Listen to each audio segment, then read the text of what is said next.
Kylian Mbappe, uongozi wa Kylian Mbappe kwenye timu ya taifa ya Ufaransa, watu washaanza kuuponda na wachezaji wenzake washaanza kuuchukia uongozi wake. Tunafahamu Kylian Mbappe ndio kapteni wa timu ya taifa ya Ufaransa, na kapteni ana madaraka mengi. Kapteni ndio msemaji, kapteni ndio anayepanga baadhi ya vitu vingi. Sasa Kylian Mbappe sasa hivi ameshaanzisha sera zake za kutumia mabavu kwenye maamuzi yake. Tukio linaloendelea sasa hivi linaonekana yeye na kipenzi cha washabiki wa mpira duniani N'Golo Kante hawaelewani. Wanakutana, wanapishana, wasalimiani.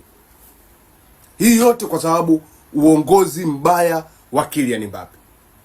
Uongozi wa kujiona yeye ndio mkubwa. Uongozi wa kujiona yeye ndio anayefaa kusema kila kitu kwa timu ya taifa ya Ufaransa. Uongozi ambao anajiona yeye, bila yeye timu ya taifa ya Ufaransa haiwezi kufanya chochote.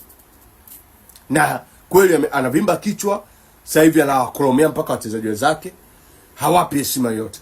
Ukitazama N'Golo Kante ambaye anamkolomea, ana heshima kubwa. Ameshachukua makombe yote. Hata huyo Kylian Mbappe mwingine hajachukua. N'Golo kashachukua UEFA, kashachukua kombe la dunia, kashachukua Premier League, makombe yote. Lakini Kylian Mbappe kutokana kapewa uongozi kwa timu ya taifa ya Ufaransa kuwa kapteni, ananyanyasa mpaka wachezaji wenzake.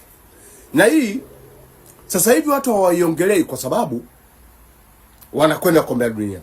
Lakini kama Ufaransa watatolewa mapema kwenye kombe la dunia, na uhakika kocha mkuu ambaye anakuja Zinedine Zidane atamvua ukapteni Kylian Mbappe. Kwa sababu ataona kwenye timu kuna ukosekana